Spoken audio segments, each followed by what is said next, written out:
Right ඉතින් අද පටන් ගන්න වීඩියෝ සෙට් එක කාබනික රසායනට අදාළව රචනා ප්‍රශ්න සාකච්ඡා කිරීමක් තමයි වෙන්නේ මේක ඇත්තටම. එතකොට අපි වැඩේ පටන් ගන්න 2011 ඉඳන් 2011 ඉඳන් 2024 දක්වාම එක දිගට රචනා ප්‍රශ්න ටික තමයි ඉස්සරහ සාකච්ඡා කරන්නේ. ඇත්තටම දැන් 2025 ළමයින්ට උදව්වක් වෙන විදිහට තමයි මේ වැඩේ වෙන්නේ. ඉතින් ඉස්සෙල්ලාම රචනා ප්‍රශ්නික සාකච්ඡා කරලා ඉන්නම් රචනා ප්‍රශ්නික සාකච්ඡා කරාට පස්සේ ඔයාලට ලොකු හිසරදක් වෙලා තියෙන අර මේ සමාවයක ප්‍රශ්නෙට අදාළව ව්‍යුහ හොයාගන්න එක ලොකු ගැටලුවක්නේ. ඔන්න ඕකන මම විසඳුම දෙනවා ඊළඟට මේ රචනා ප්‍රශ්නික සාකච්ඡා කරලා වීඩියෝ ටික දාලා ඉවරුනාට පස්සේ. හරි ඉතින් තව මාස 5ක වගේ කාලයක් තියෙනවා. අද මැයි මාස 24 හරි ඉතින් තව මාස 5ක 6ක වගේ කාලයක් තමයි තියෙන්නේ. ඉතින් වැඩේට අනිවාර්යයෙන් සෙට් වෙන්න ඕගනික් ප්‍රශ්න ගොඩ දා ගන්න පුළුවන් කිසිම අවුලක් නැහැ. මේක ලේසි වැඩේ ගොඩ දා ගන්න පුළුවන් ලස්සන ඉගෙන ගන්න තියෙන්නේ. මේ දාන එකින් එක දාන වීඩියෝ ටික හරියට බලන්න. පිළිවෙලට බලන්න සහ මේ වීඩියෝ එක බලන්න කලින් ඔයා කරන්න ඕන දෙයක් මොකද්ද? ප්‍රශ්න කරන්න ඕන. ඔයාලගේ හැමෝගම පේසුරු තියෙනවා. හරි එහෙම නැත්නම් පාස් පේපර් පොත හැමෝගම තියෙනවනේ. විභාගය ලියන ඕන කෙනෙක් ගාව කෙමිස්ට්‍රි කරනවා නම් කෙමිස්ට්‍රි පාස් පේපර් පොත තියෙනවා. ඉතින් 2011 ප්‍රශ්නේ කරන්න. 2011 ප්‍රශ්නේ කරලා වීඩියෝ එක බලන්න අනිවාර්යෙන් සුප්‍රීටම සෙට් වෙයි. සෙට් වුණාට පස්සේ ඊළඟට 2012කට යන්න පුළුවන්. හරිනේ. එහෙනම් වැඩේ පටන් ගන්නම්. හරි වැඩේ පටන් ගන්නම්. ගන්න කරලා නම් වැඩේට සෙට් වෙන්න නැත්නම් වීඩියෝ එක පෝස් කරා තමන් ප්‍රශ්න කරන්න ඊට පස්සේ ආපහු බලන්න. හරිනේ? රයිට්. එහෙනම් මෙන්න සිම්පල් A ඇල්කිල් හේලයිඩ් නියුක්ලියෝෆිලික ආදේශ ප්‍රතික්‍රියා සිදු කිරීමට නැඹුරු වන්නේ මන්දයි පහදන්න කියලා කියනවා. මේ බලන්නකෝ. ඇල්කිල් හේලයිඩ් ගත්තට පස්සේ මෙන්න මේ විදිහට කාබන් පරමාණුවට sp3 මුහුම් කරන තත්ත්වයේ කාබන් පරමාණුවකට හැලජනයක් සම්බන්ධ වෙලා තියෙනවා. හැලජනයක්. ෆ්ලෝරින්, ක්ලෝරින්, බ්‍රෝමින් වගේ කෙනෙක්. හරි අපි සාමාන්‍යයෙන් ගොඩක්ම ගන්න ඉතින් ක්ලෝරින්, බ්‍රෝමින් වගේ කට්ටිය තමයි ගන්නෙ. හරි. ඉතින් මේ විදිහට කාබන් පරමාණුට මේ හැලජන සම්බන්ධ වුණාට අපි දන්නවා කාබන්ට වඩා මේ හැලජනේ විදුලිනතාව වැඩි. ඒ පරමාණු දෙක අතර විදුලිනතාව වෙනසක් තියෙනවා. විදුලිනතාව වෙනසක් තියෙන හින්දා හරි මේක ද්‍රවීකරණයක් සිද්ධ වෙනවා ඩෙල්ටා මයිනස් සහ ඩෙල්ටා ප්ලස් විදිහට. හරි ද්‍රවීකරණයක් සිද්ධ වෙනවා. දැන් මේ විදිහට හැලජනේ විදුලිනතාවයෙන් වැඩි හින්දා කාබන්ට වඩා මේ කාබන් පරමාණු මත ධන ආරෝප පරමාණු මත ඩෙල්ටා ධන ආංශික ධන ආරෝපණයක් ඇතිද? එතකොට මේ කාබන් පරමාණු මත ධන ආරෝපණයක් ඇති වෙනකොට ඒ ධන ආරෝපණයට ආකර්ෂණය වෙන්නේ කවුද? ඍණ ආරෝපණ. ධන ආරෝපණයට ආකර්ෂණය ඍණ ආරෝපණ අයනේ. ඉලෙක්ට්‍රෝන ඝනත්වයෙන් වැඩි කට්ටියනේ. ඉතින් ඉලෙක්ට්‍රෝන ඝනත්වයෙන් වැඩි කට්ටියනේ අපි කියන්නේ නියුක්ලියෝෆයිල් කියලා. හරිද? ඉතින් මේ විදිහට මේ ද්‍රවීය බන්ධය තියෙන හින්දා කාබන් පරමාණු මත ආංශික ධන ආරෝපණයක් ධන ආරෝපිත ප්‍රභේද වලට ආකර්ෂණය වෙන්නේ ඉලෙක්ට්‍රෝන ඝනත්වයෙන් වැඩි අය. ඒ ඉලෙක්ට්‍රෝන ඝනත්වයෙන් වැඩි කට්ටියට අපි මොකක් කියලාද කියන්නේ? නියුක්ලියෝෆයිල්. දැන් මේ නියුක්ලියෝෆයිල් දකින්න සම්බන්ධ වුණ හින්දා කාබන් පරමාණු වලට ධන ආරෝප එහෙනම් කරන්නේ ධන ආරෝපණයට සෙට් වෙන්න යනවා. හරිනේ? එහෙනම් මේ බලන්න යුගලයෙන් ධන ආරෝපිත දෙනකොට මේ CX බන්ධනයේ ඉලෙක්ට්‍රෝන යුගලයේ බිඳිනව කාටද? හැලජන පරමාණුවට. රයිට්. එහෙනම් මොකද වෙලා තියෙන්නේ? මෙන්න දැන් අර හැලජනේ තිබ්බ තැනට හරි හැලජනේ තිබ්බ තැනට මම මේක ඩිලීට් පටින් දාන්නම්. හැලජනේ තිබ්බ තැනට කවුද සෙට් උනේ? සෙට් උනේ කවුද? නියුක්ලියෝෆයිලය. ඒ කියන්නේ ඉලෙක්ට්‍රෝන ඝනත්වයෙන් වැඩි කෙනා. ඉලෙක්ට්‍රෝන ඝනත්වයෙන් වැඩි කෙනා. ඉලෙක්ට්‍රෝන ඝනත්වයෙන් වැඩි කෙනා. අන්න දැන් මෙතන තිබ්බ බන්ධනයේ ඉලෙක්ට්‍රෝන යුගලය. මේ බන්ධනයේ ඉලෙක්ට්‍රෝන යුගල කරුගාවද? මෙන්න මේ හැලජනේ ගාව. හරි. එහෙනම් මොකද සිදු වුනේ? හැලජනේ තිබ්බ ෆයිල් එකක් සම්බන්ධ වුණා. තිබ්බ තැනට වෙන කෙනෙක් අලුතෙන්ම සම්බන්ධ වුනේ නැහනේ. තිබ්බ තැනට ඌ නුවට තමයි ආවේ. ඒ නිසා කවුද ආවේ? නියුක්ලියෝෆයිල් එකක් නේ. ඒ නිසා අපි ඔකට කියන මොකක් කියලාද? නියුක්ලියෝෆිලික ආදේශය. ආදේශය. පැහැදිලි කතාව? රයිට්. එහෙනම් ඔයාලට දැන් පැහැදිලි කරන්න කියලා කිව්වොත් එහෙම ඇල්කිල් හේලයිඩ් ඇයි මේ නියුක්ලියෝෆිලික ආදේශ ප්‍රතික්‍රියා සිදු කරගන්න කියලා. ඔය කොහොමද කියන්නේ? හැලජනයේ සම්බන්ධ හැලජනයේ සහ කාබන් පරමාණු අතර විදුලිනතාව වෙනසක් පවතින නිසා ද්‍රවීකරණයක් සිදුවේ. කාබන් පරමාණු මත ධන ආරෝපණය. ධන ආරෝපණ වලට ආකර්ෂණය වන්නේ ඍණ ආරෝපිත නියුක්ලියෝෆයිල් වේ. නියුක්ලියෝෆයිලේ කාබන් පරමාණුවට සම්බන්ධ වන විට CX බන්ධනයේ ඉලෙක්ට්‍රෝන යුගලය හැලජන පරමාණු මතර බැදීමෙන් නැත්නම් හැලජන පරමාණු මතර බෙදීමෙන් ඒ ඉවත් වී කාබන් පරමාණුට නියුක්ලියෝෆයිලය සම්බන්ධ වේ. හරිනේ කතාව. රයිට්. එhmenan පැහැදිලි මොකද්ද සිද්ධිය කියන එක. හරි. එhmenan අපි ඊළඟට යමු. ඊළඟ අහනවා. හරි ඊළඟට අහනවා. හරි ක්ලෝරෝබෙන්සීන් කියන කෙනා නියුක්ලියෝෆිලික ආදේශ ප්‍රතික්‍රියා පහසුවෙන් සිදු නොකරන්නේ මන්දයි පහදන්න කියලා කියනවා. ක්ලෝරෝබෙන්සීන් නියුක්ලියෝෆිලික ආදේශ ප්‍රතික්‍රියා පහසුවෙන් සිදු නොකරන්නේ මන්දයි පහදන්න කියලා කියනවා. මෙහෙමනේ. දැන් ක්ලෝරෝබෙන්සීන් කියන්නේ මෙන්න මෙයාට. ක්ලෝරෝබෙන්සීන් කියලා කියන්නේ මෙන්න මෙයාට.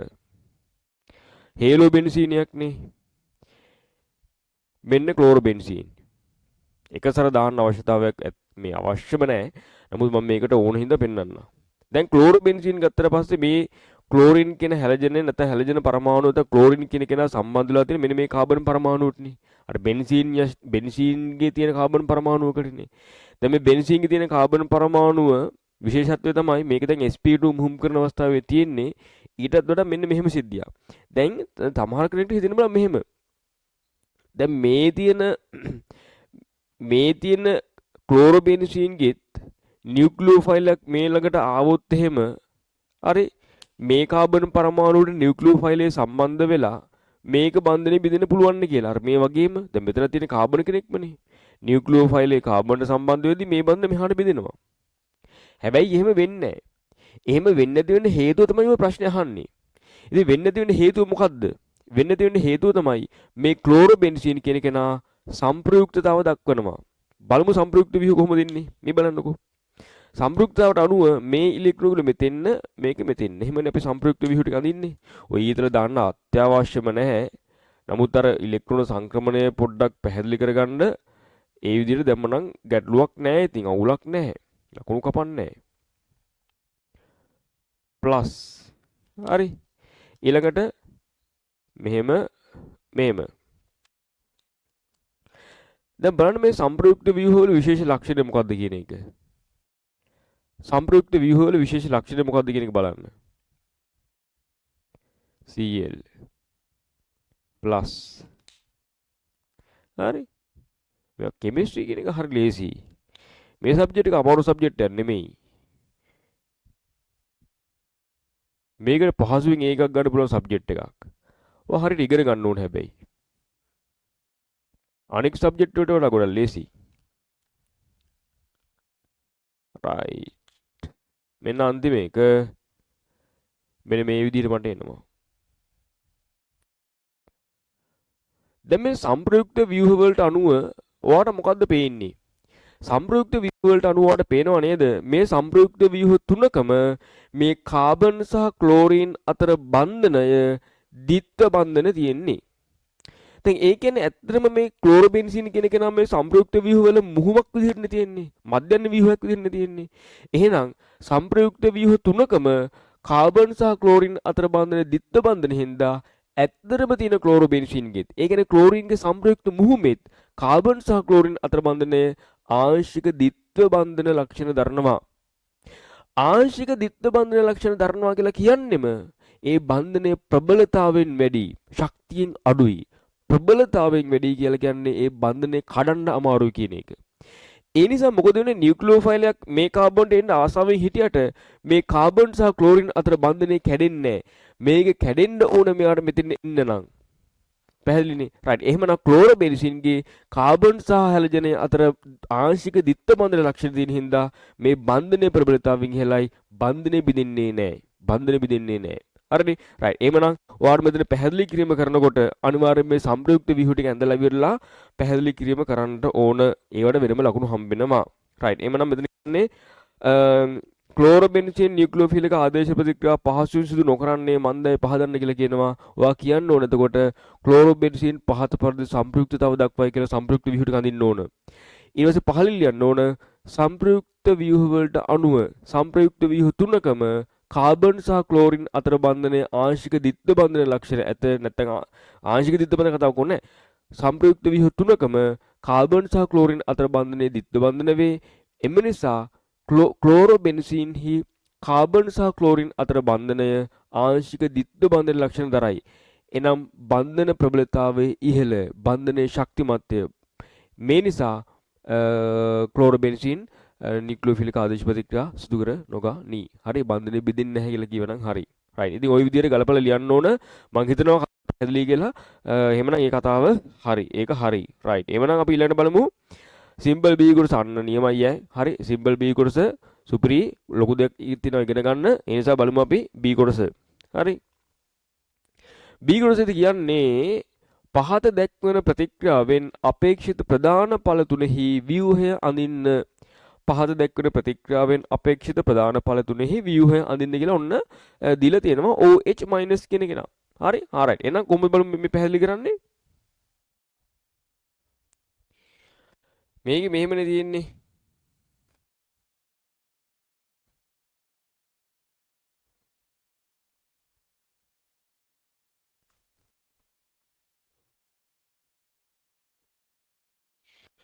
මේක තියෙන්නේ මම පොඩ්ඩක් මේක පොඩ්ඩක් අර වීව්වේ පොඩ්ඩක් අර හොඳට ඔළුවට පැහැදිලි වෙන විදිහට මම මේක අඳින්නම්.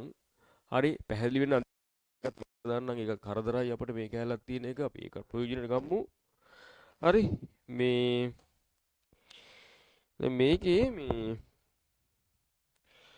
බ්‍රෝමීන් සම්බන්ධ කාබන් පරමාණුවට හරි බ්‍රෝමීන් සම්බන්ධ කාබන් පරමාණුවට යාබද කාබන් පරමාණු දෙකේම හයිඩ්‍රජන් තියෙනවා. ඒක පේනවනේ කාටත්. බ්‍රෝමීන් සම්බන්ධ කාබන් මම මේක පොඩ්ඩක් මෙහෙම පෙන්නන්න. මේ බලන්න. CH H H CBr H ඕමනේ තියෙන්නේ. CH CH3 CH3 ඉස්සෙල්ලා මේ තියෙන විදිය හරියට අවබෝධ කරගන්න ඕන ඔය විදිය තියෙන්නේ. ඕමනේ තියෙන්නේ. හා රයිට්. දැන් මේ බලන්න. ඔතන අපිට මේ ඇල්කිල් හේලඩයක් නේ. මේක ඇවිල්ලා ද්විතීයික ඇල්කිල් හේලඩයක්. දැන් මේ ද්විතීයික ඇල්කිල් හේලඩ ගත්තට පස්සේ එයාලා මොකක් කරනවද? නියුක්ලියෝෆිලික ආදේශ ප්‍රතික්‍රියා සිදු කර ගන්නවා. නියුක්ලියෝෆිලික ආදේශ ප්‍රතික්‍රියා මෙලා කරන්නේ. දැන් මේකට OH- කියන කෙනා සම්බන්ධ වෙනකොට OH- කියන කෙනා එයා නියුක්ලියෝෆයිලයක් විදිහට ක්‍රියා කරනවා. නියුක්ලියෝෆයිලයක් විදිහට ක්‍රියා කරනකොට මේ ඉලෙක්ට්‍රෝන යුගලයෙන් මේ කාබන් පරමාණුවට සම්බන්ධ වෙනකොට මේ බන්ධනය මෙහාට බිඳෙනවා. ඒ බන්ධනය එහාට බිඳිලා කවුද හැදෙන්නේ? මධ්‍යසාරය හැදෙනවා. මධ්‍යසාරය හැදෙනවා. එහෙනම් මම මධ්‍යසාරය පෙන්වන්නම් මේ පැත්තෙන් CH H H CH OH මේ OH එක මෙතන බ්‍රෝමින් වෙනුවට සම්බන්ධ වෙලා තියෙන්නේ CH CH3 CH3 ඔන්න මධ්‍යසාරය. එහෙනම් මේ විදිහට මේ OH- කියන කෙනාට නියුක්ලියෝෆයිලයක් විදිහට ක්‍රියා කරොත් එහෙම ලැබෙන්නේ කවුද? බ්‍රෝමීන් වෙනුවට OH එක සම්බන්ධ වෙලා මධ්‍යසාරය තමයි ලැබෙන්නේ. රයිට්. දැන් හිතන්න අපි දන්නවා OH- කියන කෙනා කියන්නේ හොඳ භාෂ්මයක්. OH- කියලා කියන්නේ හොඳ භාෂ්මයක්. ඒ නිසා මේ OH- ට පුළුවන් භාෂ්මයක් විදිහට මෙතනදී ක්‍රියා කරන්න. භාෂ්මයක් විදිහට ක්‍රියා කරලා මෙන්න මේ වගේ ඵලයක් මට දෙන්න පුළුවන්. බලන්න මේ විදිහට H H H CBr ඉවත් වීමේ ප්‍රතික්‍රියාව අහලා තියෙනවනේ. ඉවත් වීමේ ප්‍රතික්‍රියාව මම මේක ගන්නම් උඩට දා ගන්න CH3 එක මෙතන දාන්න CH3 එක මෙතන H එක දාන්න. රයිට්. දැන් OH- මෙතන තියෙනකොට වෙන්නේ මේ OH- භාෂ්මයක් විදිහට ක්‍රියා කරලා මේ H+ ප්‍රතිග්‍රහණය කරනවා. මෙයාව ඇදලා ගන්නවා. එයාව ඇදලා ගන්නකොට මේ CH බන්ධනයේ ඉලෙක්ට්‍රෝන යුගලයෙන් කාබන් පරමාණු දෙක අතර ෆයි බන්ධනයක් හදා ගන්නවා. එහෙම ෆයි බන්ධනයක් හැදෙනකොට CBr බන්ධනය බිඳිනවා බ්‍රෝමීන් පරමාණු මතට. ලැබෙන්නේ කවුද දැන්? ලැබෙන්නේ කවුද? මේ ඉලෙක්ට්‍රෝන යුගලේ මෙතන ෆයි බන්ධනය හැදුවට පස්සේ ඇල්කීනයක් ලැබෙන්නේ. මෙන්න මේ කියන ඇල්කීනය ලැබෙන්නේ.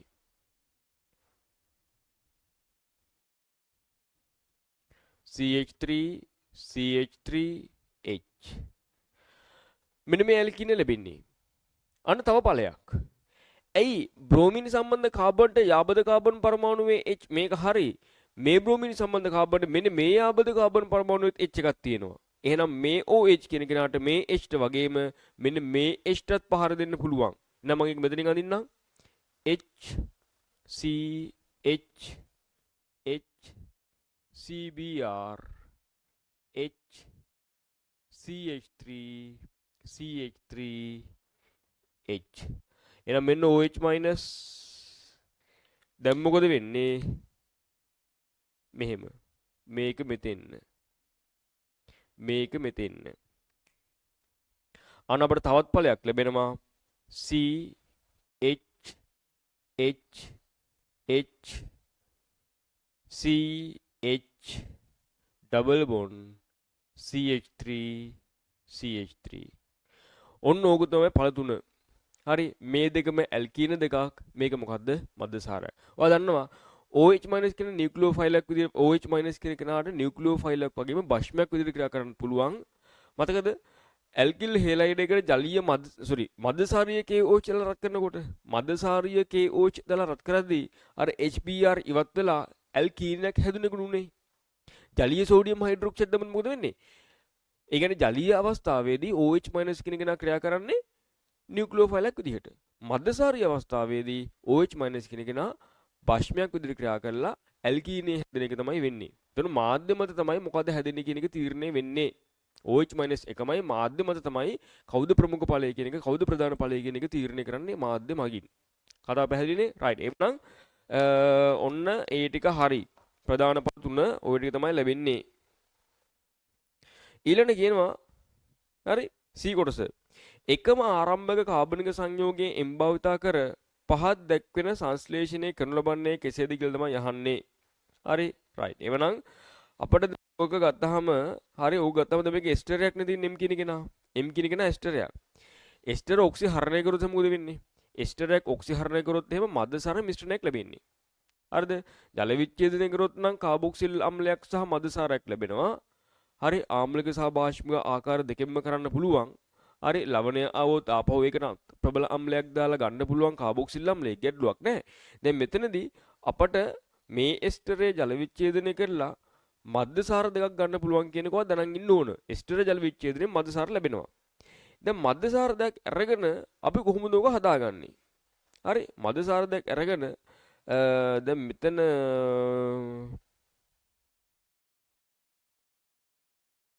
හරි බලමු පරිවර්තනය කොහොමද කරන්න කියලා.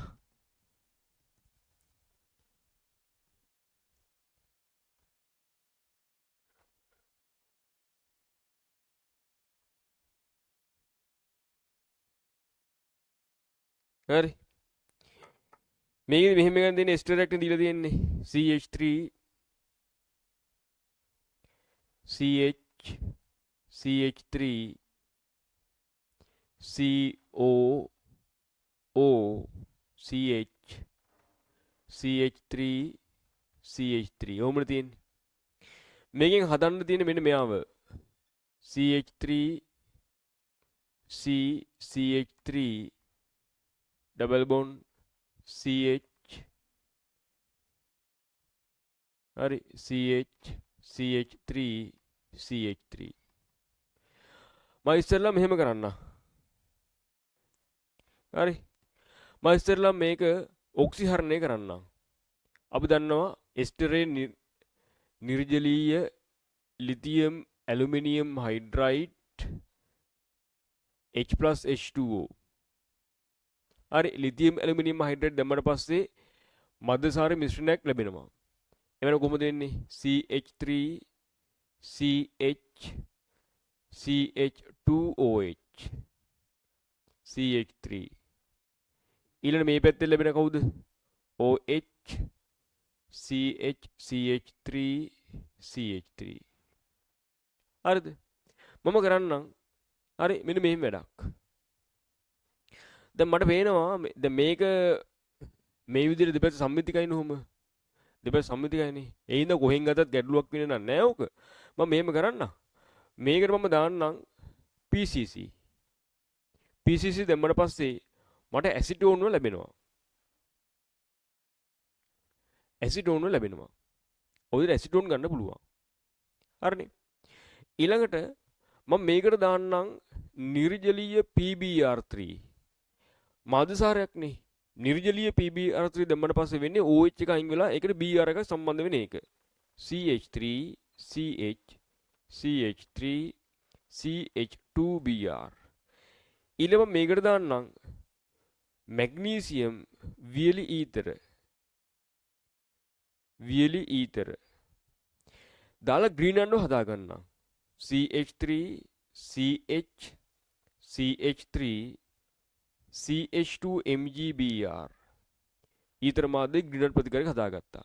දැන් ඊළඟ මම කරන්නේ මේ දෙන්නව සම්බන්ධ කරන්නම් ජල විච්ඡේදනය කරන්නම් H+H2O මේ දෙන්න සම්බන්ධ කරා ජලය දැම්මා. දැන් වෙන්නේ මොකක්ද? මේ කුට්ටිය සම්බන්ධ වෙනවා මේ කාබනිල් කාබන් පරමාණුවට. එhmenan මම ඒක මේ විදිහට පෙන්නන්නම් CH3C CH3OH මෙතනින් සම්බන්ධ වෙන්නේ CH2 CH CH3 CH3 ඔය විදිහට. දැන් ඊළඟ මම කරන්නේ සාන්ද්‍ර H2SO4 170 ප්‍රතිඵලය ලැබෙනවා. එහෙනම් මෙන්න පරිවර්තනය හරිම ලේසි. ඉතින් දැන් ඇත්තටම මේ දැන් ඉස්සර 2006 2005 ඒ වගේ අවුරුදු වල තමයි අර ලොකු දඩ පරිවර්තන ආවේ. දැන් දඩ පරිවර්තන එන්නේ නැහැ. හරි පොඩි පීවර 5යි පීවර 6යි ඔයගේ ආගයකින් උත්තරේ ගන්න තමයි යන්නේ. ලොකු දැනුමක් බලාපොරොත්තු වෙන්නේ නැහැ දැන් පරිවර්තන වලින්. හරි ඒ නිසා ඔයාලට ඒක වාසි. ඒ හින්දා මේක හොඳට ප්‍රැක්ටිස් කරොත් අනිවාර්ය විභාගෙට ටක් ගාලා ලකුණු ප්‍රමාණය ගන්න පුළුවන්. ඒ නිසා ඒක හොඳට ඔළුවේ තියාගන්න ලකුණු ගන්න පුළුවන් කොටසක් තමයි මේ ඕගොනික් කියලා කියන්නේ. රයිට් ඊළඟට D කොටස. ඇසිටලීන් එකම ආරම්භක කාබනික සංයෝග ලෙස භාවිතා කර දෙක බියුටනෝන් සංශ්ලේෂණය කරනු ලබන්නේ කෙසේද දක්වන්න කියලා කියනවා. ඇසිටලීන් කියන කෙනා භාවිතා කරලා දෙක බියුටනෝන් ගන්නලු.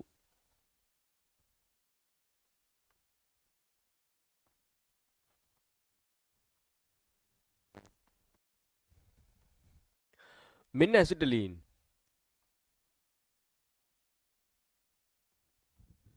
දෙක බියුටනෝන් බියුට් කියලා කියන කාබන් 4යිනේ 1යි 2යි 3යි 4යි ඕන් කියලා කියන කීටෝනක්නේ ඕන් ක්‍රියාකාරී කාණ්ඩේ ඒ කියන දෙකේ තියෙන්න ඕන. හරි එහෙනම් මේක මට මෙන්න මේ විදිහට විහු සූත්‍රය අඳ ගන්න පුළුවන්. මෙන්න මේවා තමයි ගන්න තියෙන්නේ. හරි මේවා තමයි ගන්න තියෙන්නේ. රයිට්. දැන් මම මෙහෙම කරන්නම්. හරි මම මේකට දාන්නම් ඉස්සෙල්ලාම භාගික හයිඩ්‍රජනීකරණයක් කරගෙන ඉන්නම්. භාගික හයිඩ්‍රජනීකරණය කරන කොහොමද? පැලේඩියම්, බේරියම් සල්ෆේට්, ක්විනෝලින්. හරි ක්විනෝලින් දාලා H2 දැම්මට පස්සේ CH ඩබල් බොන්ඩ් CH ඔය විදිහට. ඊට පස්සේ මම මේකට දාගන්නම් HBr. HBr දැම්මට පස්සේ වෙන්නේ CH3 CH2 Br මට ලැබෙනවා. CH3 CH2 Br මට ලැබෙනවා. ඊළඟ මේකෙන් ගන්නම් සෝඩියම් දාලා සෝඩියම් ඇල්කිනයිඩ් සෝඩියම් වැඩිපුර දාන්නේ නැහැ. සෝඩියම් ඇල්කිනයිඩ් එකක් ගන්නවා. මේ අග්‍රස්ත ඇල්කයිනේ. එහෙනම් මෙන්න සෝඩියම් ඇල්කිනයිඩ් Na+. අපි දන්නවා මේ සෝඩියම් ඇල්කිනයිඩය හොඳ නියුක්ලියෝෆයිල්. ඒ නිසා මෙන්න මේ කියන ඇල්කිල් හේලයිඩයට නියුක්ලියෝෆිලිකව ආදේශ කරගන්න පුළුවන්. එහෙනම් මම මේ දෙන්නව සම්බන්ධ කරලා පස්සේ වෙන්නේ මොකක්ද? මේ බ්‍රෝමීන් වෙනුවට මෙන්න මේ කියන නියුක්ලියෝෆයිල් සම්බන්ධ වෙනවා. CH3 CH මම මේ පැත්තට ලියන්නම්. H C triple bond C CH2 CH3. දැන් මම මෙයාව සජලනය කරන්නම් Hg2+ තනුක H2SO4 සෙල්සියස් අංශක 60. රයිට්. එහෙනම් ඔන්න පරිවර්තනය හරිම ලේසි පරිවර්තනයක්. හරි. ඊළඟ එක. දෙක බියුටනෝන් එක් ආරම්භක සංයෝගයක් ලෙස භාවිතා කර පහත් දක්වන සංයෝගයේ සංශ්ලේෂණය කරන ලබන්නේ කෙසේදයි දක්වන කියලා තමයි කියන්නේ. දැන් උතන තියෙන්නේ ඉමීනයක්නේ. ඕවට කියන්නේ ඉමීන කියලානේ. ওই ඉමීන හැදෙන්නේ කොහොමද? ඇල්ඩිහයිඩයක් හෝ කීටෝනයක් NH2 කාණ්ඩයක් තියෙන ප්‍රභේදත් එක ප්‍රතික්‍රියා වෙලා තමයි ඉස්සරළම නියුක්ලියෝෆිලික ආකලනයකින් පස්සේ විචලනයක් සිදු වෙලා නෝ ඉමීනේ හැදෙන්නේ. හරි නියුක්ලියෝෆිලික ආකලනයෙන් පස්සේ විජිලනයක් වෙලා තමයි ওই පියවර දෙකෙන් තමයි ඉමීනේ කියන එක හැදෙන්නේ. එහෙනම් අපිට කරන්න තියෙන්නේ ඔය දෙක බියුටනෝන් කියන එක න කොහොමද දැන් අරන් තියෙනවනේ. බියුටනෝන් කියන එක නෝ.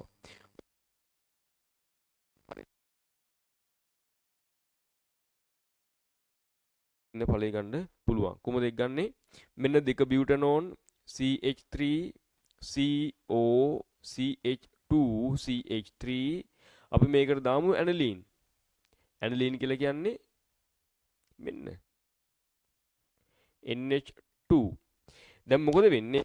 මේ ඔක්සිජන් එකයි මේ H2යි අයින් කරලා දාන්න මේ ඩබල් බොන්ඩ් එකේ හැම නයිට්‍රජන් පරමාණුවට සම්බන්ධ කරා නම් වැඩේ හරි. එමනම් මෙන්න මේකේ තියෙන විදිහට මම මේක පෙන්වන්නම්.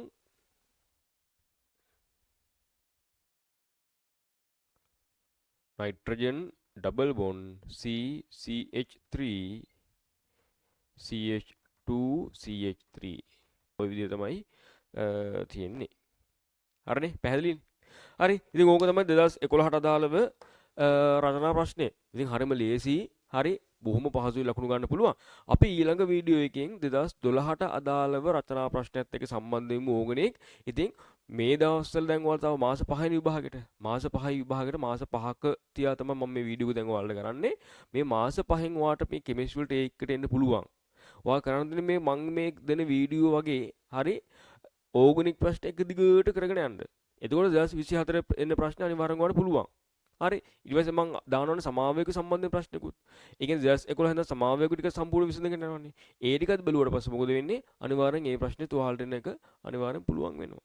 හරි ඉතින් මේ ප්‍රශ්න ඔයාලට එකපාරක් වැරදුනොත් එහෙම දෙතුන් වතාවක් ආපහු කරලා හොඳට තහවුරු කර ගන්න කටපාඩම් කරන්න කියනවා නෙමෙයි. ආයෙ තහවුරු කරගන්න එතන ඇප්ලයි වෙච්ච තීරිය මොකක්ද කියන එක. හරිනේ වැඩේෂන. රයිට් එහෙනම් අපි ඊළඟ වීඩියෝ එකෙන් හම්බෙමු 2012ට අදාළව රචනා ප්‍රශ්න සාකච්ඡා කරලා මම ඉක්මනින්ම වීඩියෝ එකක් අනිවාර්යයෙන්ම තව දවස් දෙකකින් දානවා. හරි එහෙනම් දවස් දෙකක් කියන්නේ දවස් එකමාරක් මම ඒක අනිවාර්යෙන් අප්ලෝඩ් කරන්නම්. හරි එහෙනම් අපි ඊළඟ වීඩියෝ එකෙන් හම්බෙමු. හොඳට කරන්න හොඳට වැඩ කරන්න හොඳ ප්‍රතිඵලයකට. රයිට් එහෙනම්